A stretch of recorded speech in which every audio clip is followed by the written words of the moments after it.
Recognize the thousands of Indigenous peoples from many diverse nations, all Lethbridge, including members of the Blackfoot Confederacy, the Siksika, Amskapi people, as well as other First Nations, Métis, and Inuit peoples. we respect Indigenous people's cultural heritage, beliefs, truth and relationship to the land. that stretches back in time. We will not blink at history. We will not blink at history. And we will learn from it. Oki is an invitation. A step forward. In Blackfoot, Oki means hello. Oki means Oki, Oki, and welcome to the lands of the Blackfoot people. Okay, and welcome to Hopeifiers. Okay. Good evening. Hope you're doing well. Hey, brother Scott, how's life? It's good. What a beautiful day we had today. Very nice. Very nice. Yes. And your background is very Zen. It's like that's a Japanese type setting. Is that where that's from? It is. Yeah, that's a torii gate. I love torii gates behind me. That's a spiritual gateway, popular in Japan, and lots of other cultures have similar symbols, similar perspectives on what the symbols mean. And I just like this one. Lots of water, torii gate. When we were in Japan, we lived very close to the ocean, and as of course you know, and most people who live near here know, Lethbridge is a long way from open bodies of salt water. So yeah. Consequently, very dry, and I miss the ocean. Although I grew up in landlocked Alberta too. You ever sail on the ocean, Al? No. The ocean's a scary place. It's got all kinds of crazy creatures in it, and water and deep crawly things that touch you and such. Yeah, I don't like the ocean. So no. Yeah, I was a sea cadet, and I seriously considered going into the Navy. I like the Navy a lot, but I'm scared of black water, deep water, right? For exactly those reasons. So I figured that if I actually went into the Navy, I would have to be a bridge officer because they could carry a sidearm, because there would be no way that I would be dog paddling in dark open water for 20 hours or something. My brain would explode, I'm sure. So I understand. Yeah. Yes. Well, I don't know. I saw Jaws when I was like 5 or something. Yeah. Scared that but Jesus out of me. Exactly. Oh, I got this the wrong way. Can you hear me okay still? Yeah, I can. Yeah. Okay, cool. It's the acapella voice. It just reverberates out there. It gets us all. You betcha. So I was gonna say if once you get the urge that you want to go on a ship, that kind of a thing, then all you should do is just review the lyrics of The Wreck of the Edmund Fitzgerald. That'll be enough to say. Great song though. Oh, it's a good song. Yeah. I love the line where the cook comes out and first of all, it's too rough to feed them, and then it's been good to know you, because things are going south. So exactly that's all the cook has Boys, to say. it's been good to know you. Yeah, too rough to feed you. Sorry, guys, too good. It's been good to know you, but we're done. So yeah. And all right, a lot of those older songs are great for teaching geography. Oh yeah. You know, like the geography of the Great Lakes. That song, to understand what's going on. Sure. Of course, it's a historical song, right? Well, right. Quasi-historical. But it makes a lot more sense if you actually understand the lay of the Great Lakes and the steel trade at the time. Sure. And I think that music is a great segue into history and geography. So, well, Johnny Horton, he had like all tons of songs that were based on historical type events, right? You know, or historical people, right? You know, so like Jim Bridger. I don't know who Jim Bridger was, but apparently, according to Johnny Horton, he was a big guide with you know, and was one who was like in support and wanted to have collaborative type relations with Indigenous people, where that wasn't obviously what prevailed in the United States. No, that's true. The Bismarck, of course, based on his history, 1814. Yeah, 1814. I always get that one off by a year. But great stuff. So tonight we set our topic as hope from within, and originally the concept there was to talk about how you can generate hope from inside of yourself, which we've talked about before, that it's really important to have tools that don't rely on other people, right? That everyone needs tools for life. You need tools for happiness. You need tools for fulfillment, relationships, all of those things. But if they rely on someone else to use them, then they're often not the best tool that you can acquire and have on your belt. Would you agree with that? Agree. And of course, we want, if you have people in your life that you can ask for help, right? Absolutely. Like, get help. That if you have people in your life who are there and ready to support you, ask for and generously accept their help. But I think as Scott's saying, that's not always the case, right? Or there's times in your life when that's not the case. Well, then what can you do personally, like to instill hope within yourself, right? And so that's what you're getting at, right, Scott? Absolutely. It's like it. when you drive a car, you take a driving course, you buy insurance, you study defensive driving. But ultimately, you need to go out there and learn how to control a skid yourself. You need to learn how to, drive in poor conditions. If you're a truck driver and you drive past Colehurst, you have to learn how to deal with the wind that comes around that corner and, tips trucks over. So all I'm saying is that ultimately, often most of the problems we do have people that are willing to help us and can help us. But at some point, having those tools yourself is really important. And I know for me, both of my daughters know how to hunt and they know how to dress game. And just the idea that they don't have to rely on a supermarket, they don't have to rely on a man or someone else is really important for them. And I remember when they first harvested their first deer, they were pretty Japanese there. They bowed to it and thanked it. And it was a pretty big deal for them. But it gave them a lot of self-esteem and a sense of independence that they could get food and they could take it from walking in the field, stalking an animal, preparing it and cooking it. And that kind of independence, I think, builds a lot of positivity and resilience in us. Sure. So definitely 100%. Sorry, Scott, just back up just for a second. You said that was very Japanese. They bowed to the animal they'd harvested, those kind of things.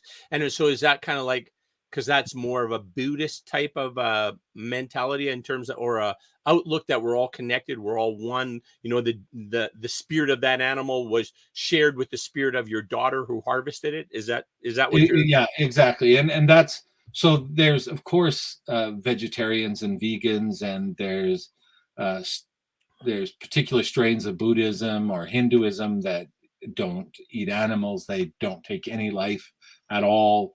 But then there's others that if you take life in order to eat and to, they use the hide for art projects. They use the bones for different things for the dogs. And so just that idea that life is sacred. And yes, we eat meat, my family. So we believe that it's all right for us to take the life of an animal to eat. I'm not saying everyone, we're big animal people. And yeah, there's some hypocrisy there. Like I couldn't eat a horse. And I know because I grew up riding horses, some of my best friends were horses. When we went to Japan, our boss took us out for horse sashimi. He just told us we were going out for a very special dinner and to honor us coming to Japan. And it was really awkward because I couldn't eat it. But I like cows, and I just grew up. We would have a pet cow, we would name it, we would grow it, and then we would butcher it and eat it, and that was okay. But I'm pretty sure you couldn't eat a dog either. I'm pretty sure you could not eat a dog. No. Yeah. Which is kind of odd, the hypocrisy of that, right? That these animals you could eat, and these animals you care for and love and pet and feed and take them to the vet, right? Like, that it is kind of weird to view these creatures so totally different. And it's a big part of the argument in Japan, where they still do scientific whaling in inverted brackets, where actually the meat is provided to Japanese people to eat because it's traditional food. And they also eat dolphin. And many North Americans are very anti eating dolphin whales because we think they're beautiful and cute and those, and to cultures that's okay. They say, well, what about cows? You know, have you ever been to a livestock or a kill floor on a processing plant? Are pigs any less cute or lovable or intelligent than a dolphin? Or so yeah, there's a whole bunch of hypocrisy in that, and we don't need to get into it. I just admitted up front that to me there's animals that I'm okay eating respectfully, and I do respect it.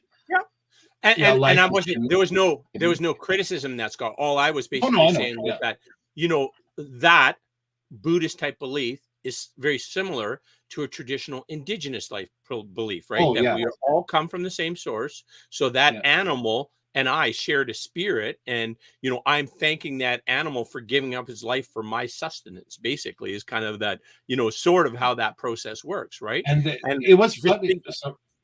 Go ahead. Just think of the gratitude involved with that, right? Let's get back on track, Scott. How do we do but that's an interesting topic for another day, because they, and they treated the carcass very respectfully, and it's not something they were taught to do. It's just something they did from being in that culture, certainly. So, and North American hunters are very respectful too. I'm not saying that, a particular group or region has the market on being respectful, but like you said, there's certainly traditions in that, and that's good. But what we're talking about tonight is hope from within. And as you said correctly, it's not an exclusive thing, and you should always, if you need help, ask for it. And that's a tool in itself, right? Having the strength and the confidence to say, hey, I need some help here, and I need some help. Can you help me out? What surprised me is when I started looking this up and started doing the research, there's actually organizations called Hope from Within, and they work specifically in the area of people that have been diagnosed with cancer. They work with palliative care. They work with lots of things in and around people that are either been diagnosed with a very serious disease or have been given a prognosis that the disease isn't survivable and that they need to adjust to that. So I was really impressed by the way that hope was treated, and the philosophy of hope was treated by these organizations and the doctors involved. And there's a really great article. I sent a copy to you, Al, and I think we'll post it. Maybe you can post that link. It's Stanford Medicine. It's called Surviving Cancer, Hope is a Strategy, by two doctors, Ernst Rosenbaum and David Spiegel. Really great article for anyone who's had a family member, a loved one with cancer, or they themselves have had cancer. My father died of cancer. My mother's had cancer. We had a scare here yesterday, day before, Wednesday, whatever that was. My grandmother died of cancer. Most of us have experienced cancer or a serious illness in our family or friends at some point, right, Al? I mean, it's certainly there. So there can't be a person that you walk out and ask, do you know anybody? There's everybody you ask will know somebody who's had cancer, or they've been affected by cancer, or somebody they love has been, right? There's nobody immune. So no, I was talking to my endocrinologist this morning, and they'd done a bunch of tests, and my prostate specific antigen, some level that they use to test for cancer in men's prostate was a little bit high, and it gets higher as you get older in all men. Yeah. And so, as we mentioned before, because of my pituitary gland, I take testosterone. So testosterone one side effect is it can help the growth of some types of cancer, prostate cancer being one of them, right? And so she said, oh, there's the link. Oh, Al, you're so cool. And there's that great acapellas picture in there too. Anyway, she was saying that, it's a little high. Don't get freaked out about it. We're going to lower the testosterone a little bit. We'll keep testing it. She said the number of people that have high indicators or the number of people that have low level cancer is, she said, like just what you said, it's almost impossible to be alive and not know somebody that's gone through it or is going through it. So, yeah. And then this article is really focusing on hope within, and specifically for people who were kind of dealing with end of life type issues, correct? Yeah, or people. It talks a lot too about both these doctors are Jewish, and it talks about survivors of the German concentration camp. Viktor Frankl, who was also a doctor, and he found that many of his fellow captives, if they continued to maintain a reason and purpose for living, which is another way of saying hope, right? Right. They did much better. And, in his particular camp, the doctors that were there, scientists, kept writing and researching papers. And they would stay up late working at night. And, people would say, why? Where this ends. And to those people, it was really important that they just had hope and they kept working and kept going and kept believing. And they even put together a working X-ray machine in one of the camps, and that's facing everything that they were facing, which, is even difficult for you and I to imagine. Can you imagine having the hope to go about and build an X-ray machine? Like, yeah, that's huge, right? When was the last time you read Man's Search for Meaning? Yeah, I don't know, actually. Yeah, it's such a short, it's a little book, but a really, really powerful read, right?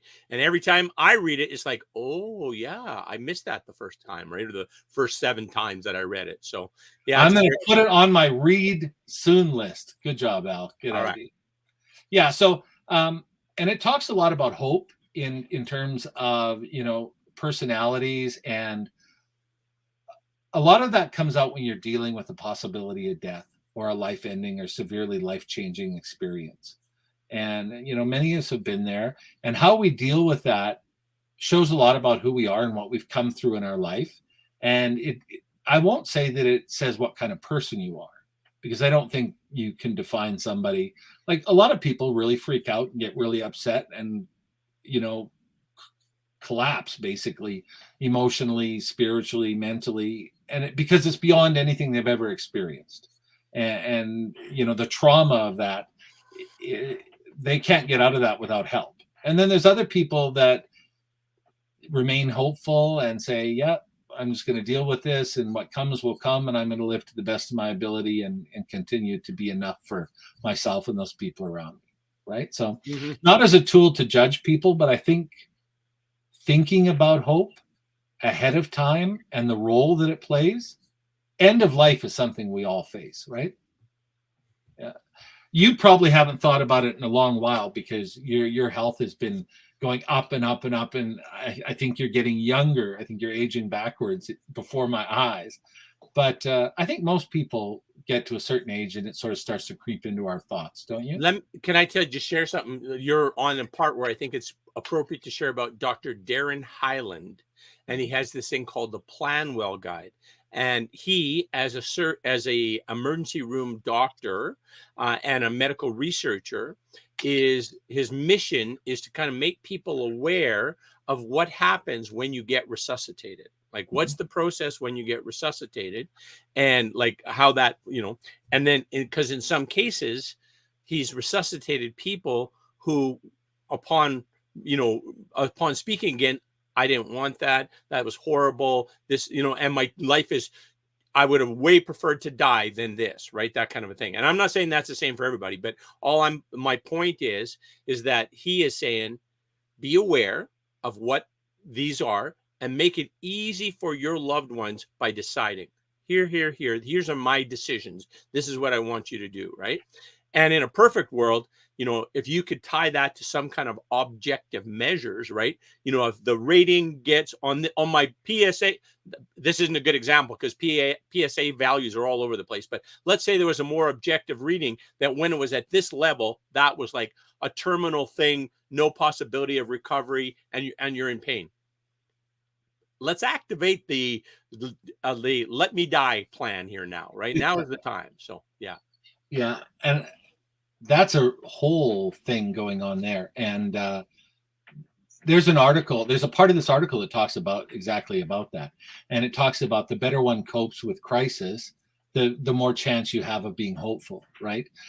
Most people who request euthanasia at end of life or in severe medical situations like that is a feeling of severe hopelessness, Mhm. right? And you just can't find hope there. A wish for peace. And, I know that when I was going through my coma and recovery, that I sinned in my own mind. There was one night where my fever had been so bad, and, they basically said I was done for. And I said, okay, just stop. Like, Yeah. I can't take anymore. Right. And they sent up a doctor who could speak English from emergency, and we sort of had a chat. And he's like, "You're not done for, and you can get through this. You just, have to believe and have hope and get through it." And his English was quite broken, and I was barely understanding anything. But there, he did spark some hope in me, and I made it through that night, and 10 years since. So, yeah, definitely that hope can come. So the article talks about people and that how to sort of help encourage hope in people that are getting to the point of being hopelessness. Because we've talked before about mental health. We've talked about, being the best you can be, best you, those things. But when you're facing a terminal illness, or you've been diagnosed with a terminal illness, that's something that usually only happens once, and it's pretty traumatic. So this is a good read, and there's a quote in here from Francis Bacon. I want to share with you. It's okay, you don't mind being a vegan, right? No. Go ahead. Yeah, it's fine. That was my dad joke for the night. Francis Bacon. Oh my goodness. Okay. Yeah, that was bad. That was a groaner. Okay. I'm going to read it in the original English. So, hope is the most beautiful of all the affections, and doth much to the prolongation of life, if it be not too often frustrated, but entertaineth fancy with an expectation of good. Doth lead to the prolongation of life. Yes. Oh my. Francis Bacon, who's a very learned person by all accounts, he believed that hope is a precious commodity, and if we can keep it alive, if we haven't let it, and I think you and I have talked about it. What's the biggest hope killer, Al? What do you think kills hope the most? What kills hope? Like, doubt. When do you start losing your hope? Doubt kills hope. Doubt kills hope. Doubt? Yep. Fear. Fear kills hope. Fear kills hope. Not doubt. Fear kills hope. Francis Bacon, and I'm sort of in his camp, frustration. Frustration. Right?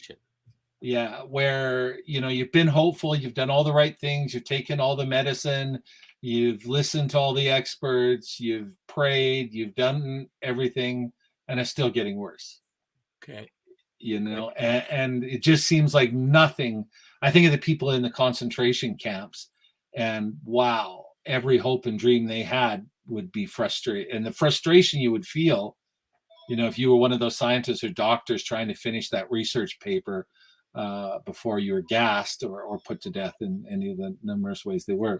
So they talk about frustration and how people experiencing serious illnesses suffer from a tremendous amount of frustration, and how that affects hope.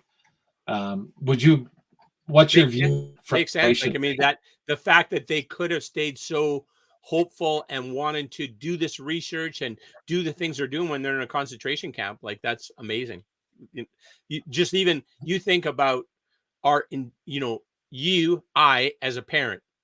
If you and I were Indigenous parents and our kids were coming and taken away from us when we were 5 years old, man, your perspective of hope would have been dashed significantly, right? Like, I could see where a lot of parents are just that's it, I'm done. I'll let's call it good now. I'm finished with this life, right? It's too painful. Yeah, I'm in that camp. Like, pretty much do what you want to me, I'm going to get back up. But boy, the idea of my daughters, that's where I crumple. That's my crumple zone, like you say, and I think most parents are like that. Take me, hurt me, do whatever you want to me, but don't hurt my children. Right. So, Yeah. No, absolutely. And you brought up a good example, and you were talking about the school situation, the government schools, and the indigenous populations and what they went through. Do you think, and I know you work with a lot of groups, and it's probably a difficult question for us to answer with any real perspective, but do you think what's going on now provides any new hope to some resolution or healing of that situation, or the pain or the frustration caused by that? Oh, the discussions that are happening now, and yeah, for sure. Like, I mean, I think that guys like us, what vested interest did we have, or would we have, in caring about how Indigenous people are treated, right? Like, if just like for our life, it doesn't matter, right? And the world is built around guys like that. It's good for people like us, right? That's the reality of it. And so then then having this awareness about the residential schools, about all of the missed and missing children, and about the murdered and missing Indigenous women, and all of the horrendous treatment, and clearly from a government and a church who was determined to end Indians, like they weren't going to exist anymore, right? So, like, you think of all that, at least the awareness of that is now having some conversations, right? And at a minimum, here's kind of what I'm thinking. People who in the past just kind of said, yeah, I'm good, I'm not a racist, I don't say nasty things to Indian people. Okay, that's great. That was nice. And that's kind of where I was before. But now I think, in kind of just general fairness and equity, seeing how terrible and horrible our brothers and sisters have been treated in the past, let's make amends. What can we do now to kind of go the other way, to make it where we're more welcoming, more supportive, more helping, to have them have the lives that we have, like have their lives be as easy as our lives, right? That, nobody should be having trouble getting enough food. Like, it's crazy with how abundant we are, where people aren't getting enough to eat, and there's kids in our community aren't getting enough to eat, right? So that's, so I think that awareness and building that out is going to get more and more people who say, I want to help. This is something I can do. I can make a difference here. I got a little bit of money I can help. I can be a big brother. I can go in and volunteer at a community event to kind of make more connectivity within my community, right? Or increase help, reach out to some other people, right? So that's good. I think it's important that we try and generate hope as we move through it. One of the things that was interesting doing this research is that not everyone thinks that hope is good. Oh, and I had the same reaction. I was like, whoa, hey, I got to read that again. Go back here, back up. And I knew it, but I had forgotten it.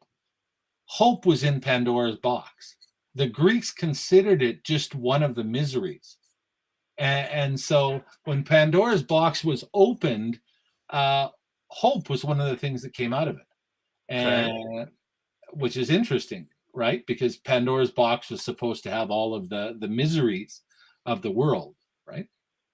So is it kind of like a stoic thing that you don't expect anything better? Like, you don't think it's just, it is what it is, and like shoulder through it. Don't expect anything better than what you got. Yeah. Friedrich Nietzsche, in Human Ulti-Human, said, hope is the worst of evils, for it prolongs the torment of man. And so this ties right in with what Francis Bacon was saying, right? But from the other end, he was saying that hope prolongs life. Right. And if you believe that life is torment, like if we look at Buddhism, life is torment, right? Yeah. Desire is an infliction. Things that tie us to the world, attachment, those are all bad things. Right? So there's sort of an interesting contrast here. And the article talks about how the Judeo-Christian belief is that hope is kind of a congenial spirit of goodness, which is where you and I come at it from. Right? Yeah. But having forced myself to read Nietzsche, and I understand more than I appreciate of his writing, and probably agree with even less. That he was certainly brilliant from a perspective. But you and I would certainly consider him negative, but there's a philosophy there that I can appreciate.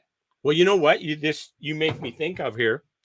So Nietzsche said that hope is a bad thing because it prolongs life, right? Yeah. It makes this existence as shitty continue on, right? Yeah. Whereas Bacon said it prolongs life good, because if you have a good life, it prolongs life, right? So it's kind of a lot to do with the experience that you're having, and then the experience you're having, you have some control, some influence on that experience. And part of that is by using hope, by using gratitude, right? By taking the personal practices and the responsibility for what you can do to encourage yourself, build yourself up, to kind of help you navigate and stay optimistic and hopeful. So I guess my point is, it's kind of like, if you perceive that life is a daily struggle and horrible and that kind of thing, hope is a bad thing because it's just prolonging this life. I think Nietzsche, in the end, he committed suicide, did he not? Yeah, I'm not sure. That's my understanding, is he committed suicide in the end. I think he was about 42 years old, if I recall correctly. And so for him, it ended a very painful existence. For other people who are doing amazing things that are being of value and have meaning in their world, right? They're like Viktor Frankl and colleagues, having that experience and then come out and write books and do research and survive from a horrendous Nazi concentration camp experience, and to go on to have their hope prolong their lives and extend their contribution. It's kind of the same continuum, and it's kind of related to how this experience you're having now, how bad it is or how good it is, right? And how you perceive it, right? True. And now a lot of this, there's some people that are having horrible lives and they have no way to change it, right? You think a child born into poverty and there's no food and there's no shelter and there's no, like, that's a horrible situation, right? And if that child could put the thoughts together, would they have hope? No, they wouldn't have hope, right? How would they, right? So, but every place I've been in the world, and some of them were pretty nasty places, I've heard laughter. And to me personally, that's proof of God. That's proof of the human undauntable spirit. That's proof that at the base level, we're all the same and we're all good. Because human beings have this amazing ability to find good, to find humor, to find hope in the most horrific situations. Not all people. Some people give up. Right. Growing up on a farm, when you were husbanding a horse, I remember when a horse gets colic or you think they have a twisted gut, one of the few things you can do for them is keep them moving, keep them walking, hoping that the movement will untwist their gut. And I remember one of our most expensive, most highest producing stallions came down with a twisted gut, we thought, colic. And he was in really bad shape. And I would have been 16, maybe 15. And I walked this horse all night long.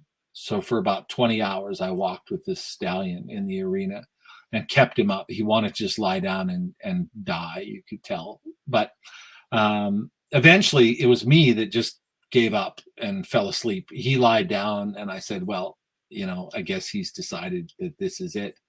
And at some point I fell asleep, and, an hour later I woke up and he's nuzzling me. He's walking around. He worked out whatever he needed to work out. And it's pretty amazing that you can see animals, when they give up, they normally pass on very quickly. And when they don't give up, boy, there might be some really intense, nasty stuff to go through. But they survive. They come out the other end. And I think people are the same. Yeah, I think so too. Yeah. The article talks about how Plato, one of the most important things that Plato said is that courage is knowing when to be afraid. And courage is knowing when to be afraid. Exactly. Right. Yeah. And the article talks about when you're facing cancer or other serious illnesses. And I know when I was sick, they didn't even give me a percentage. They just said, you're going to die. Tomorrow won't come for you. But often it's a percentage. People in my family that have had cancer. And there's a quote here and you can probably guess who it's from. You can be told you have a 90% or a 1% chance to survive. But as long as you take that chance and believe in yourself and are a brave person and then want to be better than before, this should resonate with you. I'm living proof that you get a second chance. And the second time around is better than the first.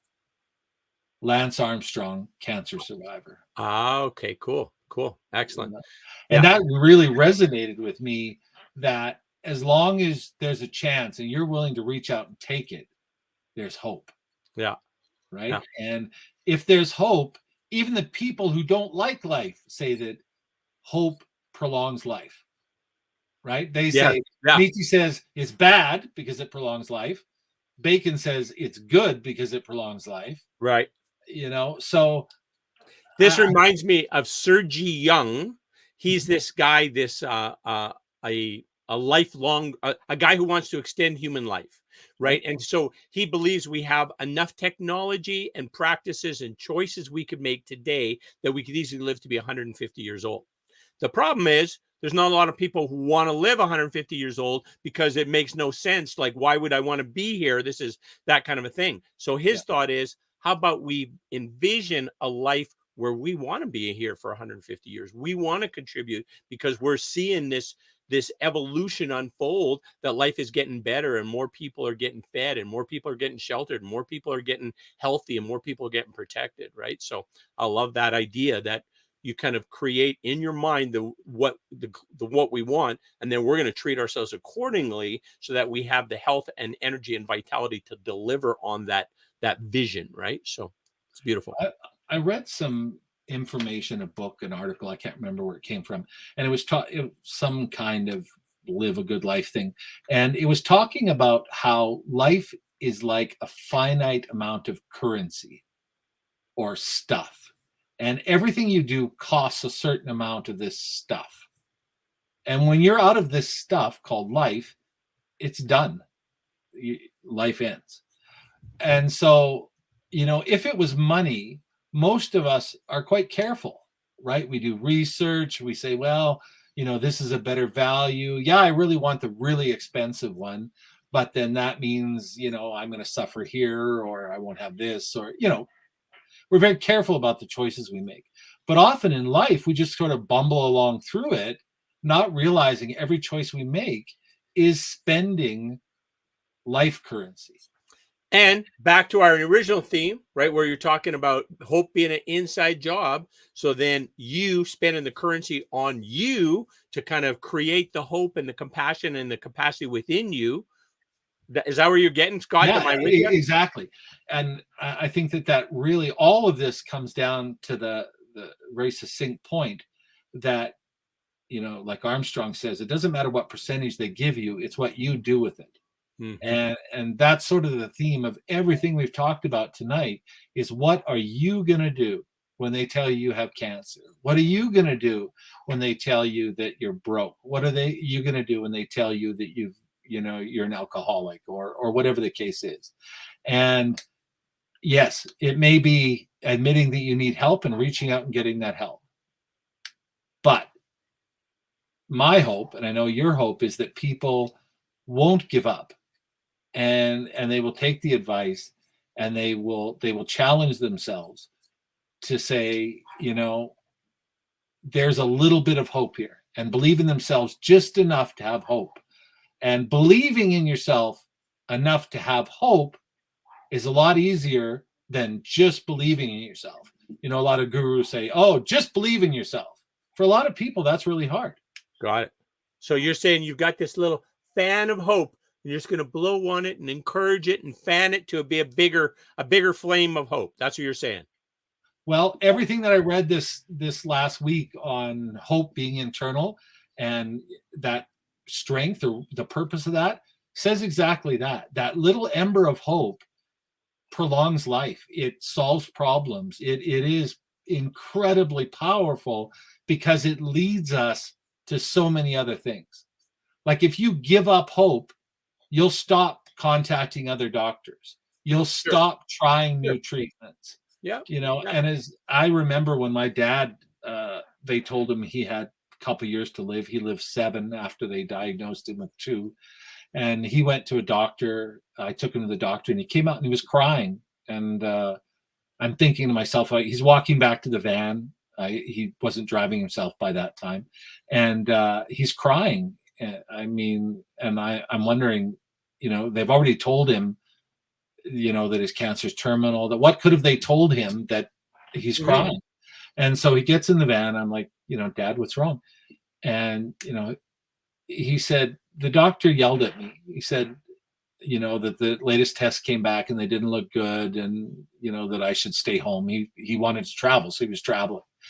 And, I said, well, I'd like to, keep trying, and I'd like to look for some other treatments. And, I read about this mushroom in Asia that doctors are using to treat. And the doctor yelled at him and, said, what the hell is wrong with you? You're going to die. Get that through your head. And, the doctor, I guess, was trying to somehow felt that my dad shouldn't have unfair expectations and he needed a reality check and all of these things. But that did more to hurt him than. And why? What value did that do? Like, it didn't help your father as the human being going through this in any way. And so, and what value did the doctor? Just that he could use his ego and say, look how smart I am. This is what's going to happen to you. Listen to me. That's terrible treatment. Wow. Now, I had the same thing happen at the clinic in Edmonton. The head of the clinic, who's very well known, I went in to meet him for the first time, and he looked at me and he said, yeah, there's nothing we can do for you. You're just too big. He said, you're going to fall and break a hip and die of infection, or you're going to, lose weight and the skin's going to get loose. You're going to get an infection and die from that. He said, you're just going to have to face that. And that was the end of our conversation. So wasn't he a story to meet with? Yeah. And he's the big expert in Alberta. Really? So, yeah. By luck, his second in command very quickly rushed in. And the minute he left and said, whatever he said, wipe it from your mind. Is that right? Yeah, she said, yeah. And these 2 doctors know who they are out there, and I hope they're listening. But yeah, so they've gone on, and I've lost a couple 100 pounds, and everything's been great. But the reason that happened is because I had hope. Yeah. Right. Yeah. And my dad finally got out of that funk, and he went back to looking for mushrooms and reading about articles of faith healers in Mexico, and who cares? It gave him hope, and he lived for 7 years. He traveled all over Asia. Nice. He did all kinds of things. He fell in love. He got married again, but he was genuinely happy, all because he had hope, just a little bit. Nice. That's beautiful. And I guess that's what I sort of personally took out of all of this, and especially with cancer, it's a very personal thing. People with cancer go through a lot of terrible treatments often. And like, just what things, instead of like waiting until the wheels fall off, what things can you do today that would make you less likely to have cancer, right? Your mental health is important with that. What you eat is important. Your exercise, how active you are, how much sleep you have. We know all those things. Are you doing those things? Are you drinking enough water? I don't do it all the time perfectly, but man, the more I do it, the better I feel, right? And the more I am building up, supporting my immune system and the functioning of my body, so that I don't really have to worry about that so much. Like, it's a way less concern, right? So there's this article ends. Just let me finish this out, please, if you would. The article ends by saying the feeling of hope and will to live will vary daily, depending on one's current physical status, psychological outlook, etc., treatment, successes, failures, all of that. The hope is to be kept alive, however. The hope to live, the hope to recover, or the hope to be resilient in the face of fear and all of those things that destroy hope. And hope is something that you can share. And, often when people are facing their end of life, my dad desperately wanted to give me something. And I don't think he realized, and I didn't know at the time, is he was showing me how much hope makes your life better. And that's what he gave me. Watching him go through that process of knowing that he was going to die and just not accepting that, even though he accepted it, but he believed there was hope. He believed that even if there wasn't, he was going to believe in it and keep looking for something. Right. And he kept on living his life, lived 7 more years, had all kinds of adventures and experiences. And that's awesome. That's beautiful, right? So he didn't sit up in a corner and just curl up and wait to die like his doctor might have suggested, right? No. He engaged in life. And if you've got a loved one that is curled up in the corner, the best thing you can do is try and share a little hope with them. Often people are very resilient to, snap out of it, hard love, all of that kind of stuff. Especially people that have gone through a lot already. But I think from everything I read that the hope within, and I love when you put your hands together like you were cradling a little ember and you were blowing on it. That gesture right there, that encapsulates everything I read this week, really, about hope within. And all of us have that little ember of hope, right? In Nietzsche's case, he wanted to stamp it out and put it out forever, but he couldn't. He might have been able to end his life, but he couldn't end hope. And that's a great message to all of us, is that there is that ember, and the people that we love, however badly they're suffering, still have that ember of hope in them.